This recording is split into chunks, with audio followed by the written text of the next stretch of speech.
Bonjour, dans cette vidéo, on va s'intéresser à l'exercice 3 de la fiche d'exercice sur le cosinus.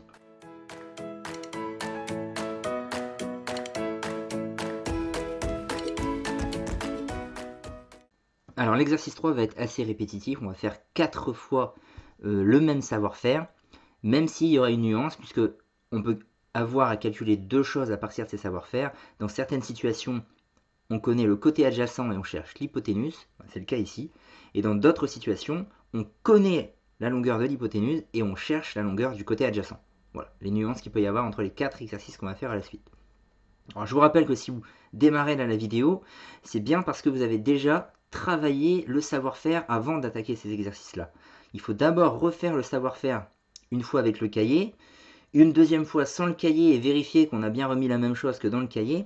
Et c'est à ce stade-là, quand on maîtrise bien le savoir-faire, qu'on attaque l'exercice 3. Il ne faut pas le faire sans vraiment maîtriser et avec le cahier sous les yeux. Ça ne vaut pas le coup parce qu'on ne va pas faire beaucoup d'exercices. Donc il faut dès maintenant s'assurer de la maîtrise du savoir-faire sans le cahier. Alors, donc ça va être toujours la même chose. On précise d'abord pour appliquer le cosinus, puisque c'est ce qu'on va faire, on est dans des exercices sur le cosinus, il faut faire la phrase. Il faut préciser que le triangle est rectangle, sinon on n'aurait pas le droit d'appliquer le cosinus. Donc, le triangle ABC est rectangle en A, on a, et là on peut écrire la formule du cosinus. Alors, qui nous donne cosinus de l'angle en C. Alors, on peut mettre juste le C tout seul quand c'est un triangle unique, il n'y a pas d'ambiguïté. On sait que le cosinus de l'angle C, c'est celui-là, pas être autre chose. Donc, cosinus de l'angle en C va valoir l'adjacent. Alors, on peut l'écrire, la formule, très qu'on la sait, adjacent sur hypoténuse. Alors, c'est-à-dire, ici, on remplace. Donc, l'adjacent, c'est le côté de l'angle qui n'est pas l'hypoténuse. L'hypoténuse, c'est BC. Ça, c'est ce qui va être en bas. Et l'adjacent, c'est donc AC. En contact avec l'angle, mais qui n'est pas l'hypoténuse. Ce qui va donner AC sur BC, l'hypoténuse. Dans une deuxième étape, on remplace donc ce qu'on connaît. Donc, on sait que le cosinus de l'angle C, lui, mesure, l'angle lui-même mesure 72 degrés. On n'oublie pas la bulle. Je l'ai oublié dans le savoir-faire, il me semble, c'est une erreur. Il faut bien penser à la mettre. Je sais tout de suite, puisque je connais mon savoir-faire, qu'il va falloir que je mette sur 1. Bon, je peux vraiment tracer la barre, hein. De toute façon c'est une fraction. Sur 1, l'astuce.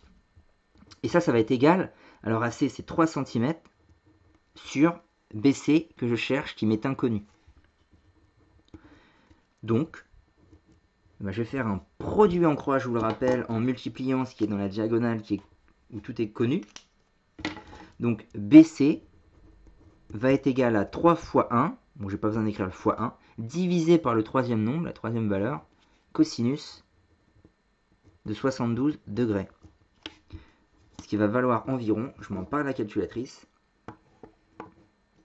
3 divisé par cosinus 72, on trouve 9,7 environ centimètres. On continue. Donc on a le triangle DEF, cette fois rectangle en E. On connaît l'angle en D et on connaît le côté DF. On cherche DE. Donc DE qui est le côté adjacent à l'angle D. Alors la phrase, comme d'habitude, alors il y en a plusieurs. Hein. Le tout c'est d'en faire une. De rappeler que le triangle est rectangle. Dans le triangle EDF, rectangle en E, on a, et donc on va écrire le cosinus. Cosinus, cette fois je vais mettre les 3 lettres. Donc l'angle en D, c'est le D, la lettre D qui doit être au milieu, et le E et le F, on le met sur les côtés. Donc cosinus EDF égale adjacent sur hypoténuse, on aura compris. Et donc l'adjacent c'est DE sur l'hypoténuse DF. Ce qui va donner cosinus de 27 degrés, je connais la mesure de l'angle, va être égal, donc là je vais faire la barre de fraction encore une fois, sur 1 va être égal à DE, que je cherche, sur DF, qui vaut 8,5. Donc, produit en croix, diagonale qui est complète, cette fois c'est celle-ci, ce qui nous donne DE va être égal à 8,5 fois, on préfère mettre le nombre avant cos quand on fait la multiplication, mais on pourrait écrire cos 27 degrés fois 8,5, mais c'est pas terrible. Enfin, on pourrait, on le fait pas en fait. Sur 1, donc divisé par 1, ça sert à rien d'écrire, on va pas le faire. Et ça va donner environ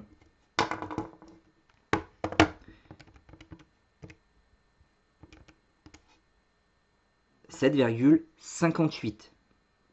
Et même 7,6 puisque l'énoncé me demandait d'arrondir au dixième. C'était pas 58 d'ailleurs, c'était 57, hein, j'ai une bêtise, mais c'est 7,6, voilà ce que je voulais dire. Centimètres. Pareil, on souligne, ou au moins on encadre. Voilà, c'est le résultat. Ensuite, on passe au cas du HIG, donc encore un triangle rectangle. On connaît la mesure d'un angle et la mesure du côté adjacent à l'angle. Et on cherche l'hypoténuse. Dans le triangle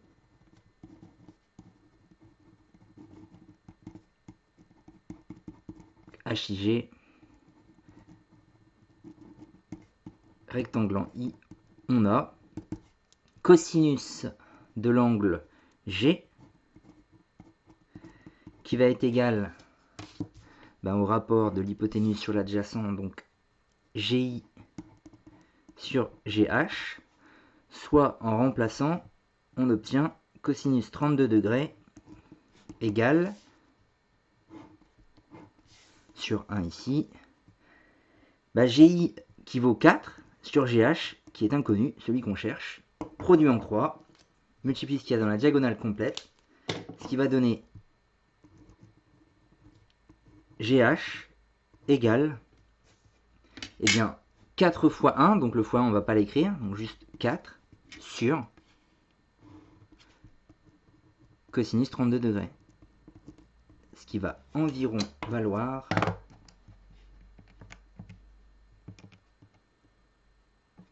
4,7 cm. Enfin, le cas du triangle JKL, on connaît l'angle en K, on connaît le côté KL qui est l'hypoténuse du triangle, côté en face de l'angle droit, on cherche le côté adjacent. Dans le triangle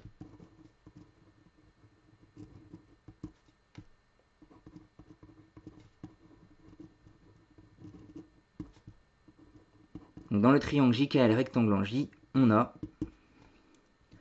cosinus en K, donc JKL avec le K au milieu, qui va être égal à JK sur KL, l'hypoténuse.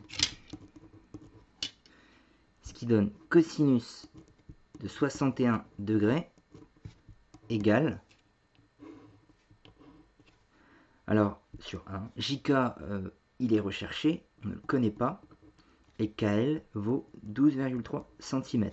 Donc JK va être égal, multiplie ce qu'il y a dans la diagonale, 12,3 fois cosinus 61 divisé par 1, là encore on ne va pas l'écrire. Ce qui vaut environ